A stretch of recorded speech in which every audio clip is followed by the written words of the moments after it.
Hi everyone, today is the 31st of May. We are in Saskatoon, Saskatchewan right now. We got here last night on the 30th and we spent the night, and today we are going from here up to Grand Prairie, Yukon territories, so I'm pretty excited about that. I just wanted to go over what happened yesterday from our trip from, where were we yesterday? North Dakota, up here to Saskatoon. So let's see, I have my notes here. I took a lot of notes, so bear with me. In North Dakota, there was 3 or 4 huge thunderstorms that were to the north of us. So when we were driving up, it was amazing. There was so much flooding. It was pretty cool. Not for the farmers. I feel bad for them, but it was cool for us to see. But I mean, you would look out on these vast expanses of fields, and half the field would be a gigantic lake. So it was amazing. There was that. We crossed the border. That went pretty well. No problems at all. No one, no one at the border crossing. Just a couple trucks. Crossing guard was pretty nice and all. So it was a good experience. Let's see. We drove up from North Dakota into Manitoba, and we drove through there for ever and ever and ever and ever and ever and ever and ever and ever and ever and ever and ever and ever. It's a big province, huge, but it was amazing. So we went and took the Trans-Canada Highway west through Manitoba, and we thought we were in the prairies in North Dakota, but it really, really opened up in western Manitoba. It was amazing. And later in this video, I'll do a speed shot of that trip because I recorded one, so you'll be able to see what we saw. That was pretty cool. But yeah, in Manitoba, there were just miles and miles of fields. It was, I mean, you would look, and there would be roads off of the highway, and you would look down the road, and it was just straight, and it just went on forever off into the distance, and then it would just disappear. It was really, really cool. Highway is a little weird. People exit from the right and the left and enter from the right and the left, and if you want to get on the highway, you have to cross a lane of traffic that's going 70 miles an hour, which is kind of scary when you have gigantic trucks merging and all, so you have to be ever vigilant, but that was pretty cool. Um, we entered Saskatchewan. Saskatchewan was pretty cool. Pretty much the same, just huge prairies, fields, farms. It was pretty cool. And here's a story for y'all. At mile 2,225, we hit a bird.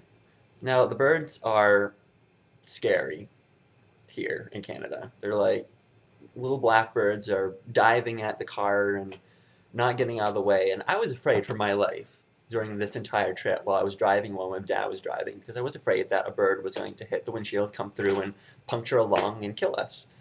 But to my amazement, it didn't. It just kind of hit the windshield with a big thud and kind of disappeared. And we were trying to we didn't know where it went because we didn't see it kind of fly out the back.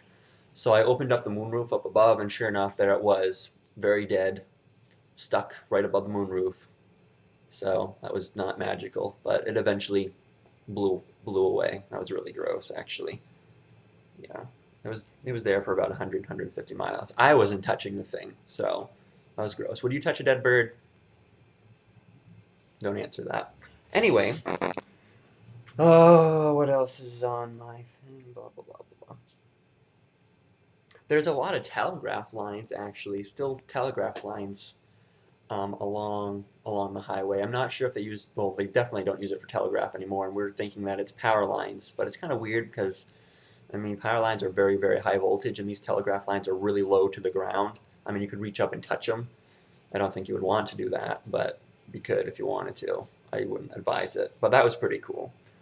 Um, it's cold up here, 55. It was really cooled down the past couple of days because a huge cold front came through, so that was pretty neat. I went from 95 to 100 to 55, so it's pretty cool. While we were driving, there was a truck off the road in the eastbound lane of the Trans-Canada Highway, It looked like the driver fell asleep and flew off the road. It was a 18-wheeler, so that was pretty interesting. There was a mounted police officer there, Canadian trooper, and a whole bunch of cars, and they were actually pulling it out of the ditch. So that was interesting, kind of sad, but it looked like the driver was okay. He was backing up, so it's a good thing. He's very fortunate. Um, got an email from the woman I'm going to be working with, Debbie, and she said that one of her stops up in Tok, Alaska, is closed right now because of wildfires in the Yukon and in Tok, so that's not a good thing. But right now, there looks like the forecast calls for a lot of rain in that area, so that's pretty cool. So hopefully that'll put out the fires and dampen that, and we'll be able to go up to Tok, because that's where our hotel is right now. So we'll probably give the hotel a call in a couple days before we go up and just check that out. So maybe I'll put the link with this video as well, somewhere around the video on my blog. So keep an eye out for that. And also we drove through Brandon, Saskatchewan, I think it was in Saskatchewan, right off the Canadian Trans-Canada Highway, and I was talking to one of the people in Subway where we stopped, and she said that a tornado went through the previous night right across the street, a little one, but it tore up across the street and all. I didn't see it, the damage, because I forgot when I left, go figure. But I thought that was pretty cool. So okie dokie. I'm not sure if my webcam is making noises. For some reason it makes these weird noises, pretty much just like that, throughout the video. So I apologize, I'm working on it. I don't know how to fix it, but I'll figure it out. If anyone has an idea, that would be great. Let me know. But that's it. So as soon as I can, I will post an entry for our trip from Saskatchewan to Yukon Territories. Hopefully I'll be able to do that tonight. We have about an 8-hour drive. It is 6:52 right now here. That means it's 6, 7, 8 o'clock in Vermont, New Hampshire, Maine, back at home. So we're two hours behind you guys. So it's pretty cool. And yeah, the daylight is amazing. We went to bed at around 10 and it was just getting dark. So I mean, you could read a newspaper outside at 9:30, 10 o'clock. So that was really awesome. I'm not sure what time the sun rose this morning. I wasn't up that early. I don't think I'm going to be anytime soon. But maybe, just for you guys. But anyway, thanks for watching. Getting a hang out of this webcam thing. I'm liking it. Okay, bye.